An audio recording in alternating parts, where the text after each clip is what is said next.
국회 산자위 소속인 더불어민주당 황운하 의원 전화 연결해서 소상공인 자영업자들에 대한 대책에 대한 말씀을 좀 들어보도록 하겠습니다.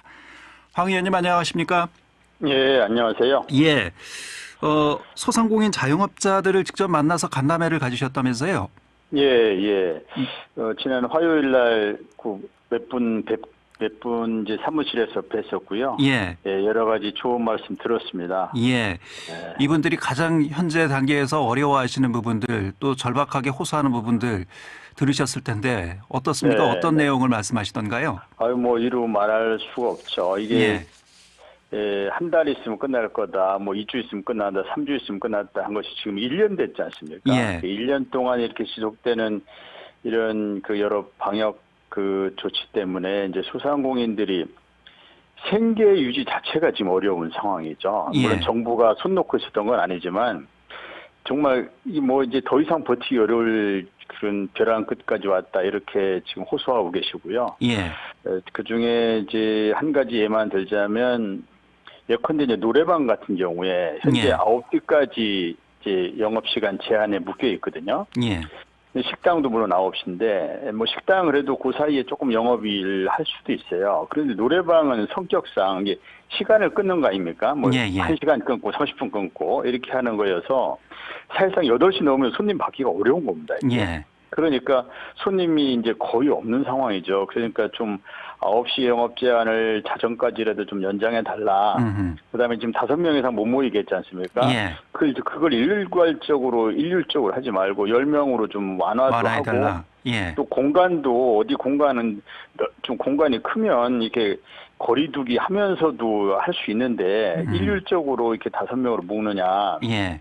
뭐 이런 하소연 또 이러한 소상공인이나 자영업자의 어려움 애로사항 또 이제 권익을 대변할 단체가 없으니까 그 단체도 좀 예.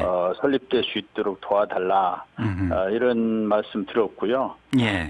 좀 말씀하신 것처럼 제가 이제 소상공인 자영업자분들을 특별히 더 지원하고 육성하고 해야 할 그 산자 중기위원이지 않습니까? 예, 예. 그래서 특별히 이분들의 목소리를 무겁게 받아들이고 예. 이제 중기부 장관이 새로 이제 임명될 예정인데 이분에게도 잘 전달하고 예. 또 당 지도부에도 이런 의견을 잘 전달해서 예. 그래서 이제 코로나 우리 방역 지침이나 정부의 재난 지원 정책이 현장의 목소리를 제대로 반영하지 못하는 탁상공론에 그친 일이 없도록 예. 의견을 잘 전달할 계획입니다. 늘 이제 소상공인 자영업자 분들께서 이제 공통적으로 주장하시는 바는 이게 업종별 네. 형평성 특성에 맞게 방역 그렇죠. 지침이 좀 세밀하게 이루어져야 된다. 그렇죠. 이런 말씀이신 것 같거든요. 그런 말씀이죠. 맞습니다. 예. 근데 방역 당국 입장에서는 어쨌든 이제 방역이 제일 중요하기 때문에 이게 그렇죠. 자칫 잘못하면 나쁜 신호를 줘서 오히려 그렇죠. 이제 확산의 위험이 있다. 그렇죠. 이렇게 예. 지금 생각하고 있는 것 같거든요. 그런 우려를 안 할 수가 또 없죠. 예. 참 고민입니다. 어려운 문제인 것 같습니다. 참 고민입니다. 네. 예. 어쨌든 이분들 입장에서는 지금 사회적 거리두기로 인해서 여러 가지 방역과 관련된 모든 책임은 소상공인들에게 지금 전가되고 있다. 이렇게 지금 불만의 네. 목소리를 내고 있는 것 아니겠습니까? 맞습니다. 예. 그래서 네. 손실보상금, 그러니까 위로 차원, 그러니까 지원 차원이 아니라 실질적인 손실을 보상할 수 있는 이런 그렇죠. 차원의 보상 제도가 그렇죠. 필요하다라는 목소리인 것 같은데요. 그렇죠. 이 부분에 대한 그렇죠. 입장은 어떠십니까? 우선 아까 말씀하신 것처럼 정부에서 이제 손실보상 방안을 지금 법안들이 여야 막론하고 지금 예. 한 6개 이상의 법안이 이미 발의돼 있거든요. 예. 네, 근데 이제 법안이 통과돼서 이것이 실질적인 보상이 이루어지기까지 좀 시간이 걸리지 않습니까? 예. 네, 그런데 그 사이에 일단 대전시에서 자체적으로 특별 손실 이제 정부의 손실 보상 방안과 별개로 특별 손실 지원 대책을 마련했더라고요. 예. 대전에서 그래서 300억의 이제 예산을 확보해서 집합 금지 업종에는 각 200만 원, 예. 또 영업 제한 업종에는 이제 각 100만 원 해서 이제 그 대상이 되는 업소가 총 28,505개 업소 되는데요. 여기에 이제 300억 원을 우선 지급하도록 되어 있고요. 예. 그 다음에 이제 정부가 지금 이제 4차 추경을 4차 재난지원금, 4차 예, 예. 재난지원금을 이제 마련하기 위해서 이제 추경 편성을 서두르고 있지 않습니까? 예. 그래서 이제 선별 지원과 보편 지원을 이제 병행하겠다는 것이 지금 이제 우리 여당의 입장입니다. 예. 물론 이제 재정당국 입장에서 홍남기 부총리께서 좀 난색을 표한 부분이 있었지만 난색 정도가 아니라 지금 강력하게 반발하고 있다 이렇게 지금 보도되고 뭐 있는데요. 재정당국 입장에서는 그럴 수 있죠. 뭐 예. 그럴 수 있는데 이제 아무래도 지금 상황이 비상 상황이지 않습니까? 예, 예. 그래서 그리고 우리 재정의 건전성이 이제 다른 선진국에 비하면 비교적 양호한 상황이고 국가 채무 비율도 양호한 상황이어서 예. 재정 당국의 걱정을 뭐 우려를 이해 못하는 바는 아니지만 예. 아니 국가가 또 정부가 존재한 이유가 뭡니까?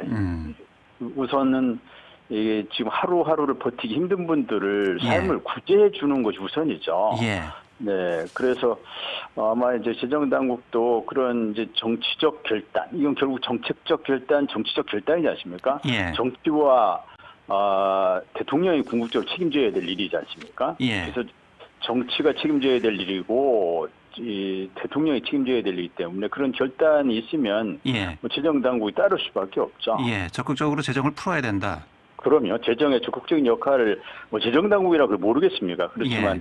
재정의 적극적인 역할에 대해서는 공감을 하지만 이제 예. 재정 형편, 재정 건전성에 대한 우려를 좀 이해하는 바도 있죠. 예.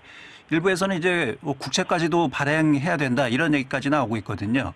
그렇죠. 예, 그런 얘기 나오죠. 예. 그러니까 뭐 또 손실 보상을 한다고 했을 때, 예. 요 손실 보상에 필요한 재원 마련하려면 결국 이제 국채 발행을 해야 한다는 생각인 거죠. 예. 그러면 또 이제 재정 건전성에 대한 우려의 목소리가 나오고. 그렇죠. 예. 재정이라는 것이 이제 또 재정 규모도 규모지만 이 국가 신용 등급에도 영향을 미치고 또 이 세금과도 관계가 있지 않습니까? 그래서 이런 부분에 대한 그렇죠. 우려의 목소리를 내는 분들이 계셔서요. 그렇죠. 예. 그런데 이제 우리가 이 순간에 이제 캐나다 사례를 한번 좀 볼 필요가 있는데요. 예. 네, 캐나다에 지금 그 이제 록다운이라고 아예 이제 봉쇄 뭐 조치를 한 거죠. 예, 아예 이제 문을 걸어 잠근다, 록다운. 예. 이렇게 해서 아예 문을 잠그는 거거든요. 옷가게조차도 다 문을 걸어 잠그는 거거든요. 예. 그렇지만은 이분들이 경제적으로는 걱정하지 않는다는 겁니다. 예, 그만큼 신속하고 또 어쨌든 그 삶을 버텨낼 수 있게 예. 예, 정부가 이제 보전도 하고 지원도 하고 한다는 것이거든요. 예. 정부가 정치가 존재하는 근본적인 이유거든요. 예. 그래서 뭐 여러 가지 우려가 있을 수 있지만 일단 이렇게 하루하루 밥벌이가 힘든 분들 구제하는 게 우선이죠. 예. 알겠습니다. 그 손실 보상제와 관련해서는 또 쟁점이 네. 이게 이제 소급 적용이 되느냐 안 되느냐 이 부분이거든요. 굉장히 예민하죠. 네. 예. 이게 재원을 어느 정도 규모로 확보하느냐에 따라서 이게 달라질 것 같습니다. 그렇죠. 예. 그래서 지금 이제 아까 말씀드렸지만 손실보상 관련해서 6개 정도의 법안이 지금 이미 발의돼 있고요. 예. 그 중에 가장 큰 핵심 쟁점은 이제 지원 규모. 예. 어떻게 이제 그 지원 규모 관련돼서 또 가장 큰 쟁점이 소급 적용이냐 그 문제죠. 그렇죠. 예, 이 문제는 어느 정도 이제 사회적인 합의가 논의를 거쳐 사회적인 합의가 필요하다 봅니다. 예. 그래서 뭐 당연히 손실보상 수급 적용해서 충분한 규모로 그 보상해드리면 좋겠지만 그렇게 할 수가 예. 없지 않습니까?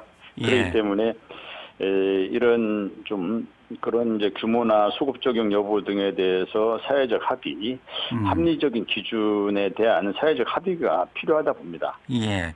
그럼 사회적 합의까지 가기에는 또 시간이 또 워낙 지체가 많이 돼서요. 그러나 신속하게 해야죠. 예. 그 정부에서 할 수 있는 일이 직접적인 이제 손실 보상 이외에도 뭐 세금을 감면한다거나 또 임대료를 뭐 그렇죠. 대신 국가에서 내준다거나 뭐 여러 가지 방안이 있지 않습니까? 여러 가지 방안이 있죠. 예, 이런 부분들에 대한 방법은 어떻습니까? 그러니까 임대료를 지원해준 이제 그 부분에 대해서 이 지난 소상공인 면담할 때도 그 말씀하시더라고요. 예. 그게 임대료 좀 지원해주면 좋겠다. 그런데 사실 이제 임대료를 일괄해서 지급하는 경우에 그게 결국 건물주에게 돈이 가지 않습니까? 그럼? 예. 그래서 이 건물주만 이렇게 임대료를 다 챙기는 결과가 될 수도 있기 때문에 예, 그래서 이제 임대료를 결국 감면하는 그 방안을 어떻게 마련해서 그래서 이제 이게 이제 그 고통을 분담하는 거죠. 예. 고통 분담하게 하는 방법. 근데 이것이 또 이제 사유재산권 침해 논란이 있을 수 있기 때문에 그래서 이제 그런 부분에서 좀 뭐 임대료를 어떻게 영업을 안 한, 그러니까 못한 그 부분은 이제 임대료를 감면할 수 있는 예. 그런 제도를 마련하고 있는 걸로 알고 있습니다. 예. 그 4차 재난지원금과 관련해서 아까 잠시 좀 말씀을 하셨습니다만 지금 네. 정부 그리고 여당 내에서도 이게 선별 지급해야 되냐 아니면 보편적으로 지급해야 되냐 여러 예. 가지 얘기가 나오고 있거든요. 예, 예, 예. 의원님의 생각은 어떠신지요? 근데 이제 여당 입장은 그 어저께 당대표께서 말씀하신지만 이제 선별 지급과 전 국민 지급, 네. 즉 선별 지급과 보편 지급을 동시에 병행 추진해야 한다. 예. 즉 피해를 본 분들에게는 두텁게 맞춤형으로 지원하고 그다음에 이제 어떤 전체적인 경기 진작. 그러니까 이게 피해 구제 측면과 경기 진작 두 가지 측면이 있지 않습니까? 예. 그래서 이제 지난번에도 모든 국민들에게 일괄해서 재난지원금을 줬을 때 어저께도 엊그제 소상공인 말씀이 그게 큰 도움이 되더라는 겁니다. 그러니까 그분들이 돈을 쓰지 않습니까? 그러니까 공무원도 뭐 대기업 다니는 사람 이분들은 실질적인 피해는 없지만 똑같이 지원금을 받다 보니까 그걸 가지고 이제 뭐 안정도 사고 뭐 과일도 사고 자꾸 이제 사게 된단 말이죠. 그래서 그것 때문에 그때 반짝 경기가 살았었거든요. 예. 그래서 그런 일괄 지원도 해야 되고 경기 진작을 위해서 그 다음에 이제 피해를 본 분들이 위한 맞춤형 지원도 해야죠. 이게 다 추진돼야 된다. 그런데 맞춤형 지원이 이제 우선 신속하게 돼야 되고 그 다음에 이제 경기 진작을 위한 그 전 국민 일괄 지원 이것은 조금 추이를 봐가면서 하되 반드시 한다. 이게 지금 그 여당은 그 입장으로 정리가 되어 있습니다. 순차적으로 해서 이렇게 일단 이제 급한 피해를 많이 입으신 분들에게 두텁게 지원을 하고 그 이외에는 경기 진작, 소비 진작을 위해서 보편적으로 지급을 하자 이런 말씀이시죠. 그렇죠. 예, 그래서 그 병행을 하는 거죠. 병행을 하는데 그런데 뭐 이제 어느 시기에 일괄해서 이렇게 뭐 이 한꺼번에 왕창 이렇게 하기에는 뭐 좀 재정적인 부담도 있고 할 테니까 그런 걸 봐가면서 맞춤형 지원을 먼저 하고 그다음에 이제 추이를 봐가면서 적절한 시기에 경기 진작을 위한 일괄 전 국민 보편 지급을 한다. 이게 이제 당의 입장입니다. 예. 이재명 지사는 이제 계속해서 보편 지급에 대한 강조의 얘기를 하고 있는데 정세균 총리가 관련해서는 또 지나치게 그렇게 전 국민에게 재난지원금을 지급하면 이게 포퓰리즘으로 보일 수도 있다 이렇게 또 비판의 목소리를 내기도 했거든요. 네, 그래서 이제 시기상의 문제 뭐 이런 거에 대해서는 조금 더 논의가 필요합니다. 선거에 대한 오해 뭐 이런 걸 비칠 수도 있고요. 그래서 그런 부분에 대해서는 조금 더 논의가 필요하고, 그래서 뭐 이 선별 지급과 보편 지급을 병행해야 한다는 거에 대해서는 일단 그 정부도 동의하리라고 봅니다. 그런데 다만 이제 그 시기, 방법, 규모 뭐 이런 거에 대해서 좀 약간의 이견들이 있을 수 있는데 그건 조정해 나갈 수 있다고 봅니다. 알겠습니다.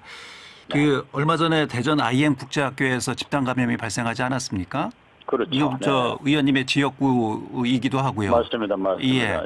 그런데 여기서 이제 뭐 서로 이 행정기관들이 서로 책임을 떠넘기다가 이게 이제 행정의 공백, 사각지대가 발생했다. 행정의 난맥상이 드러났다. 이런 비판의 목소리가 계속 지금 이어지고 있습니다.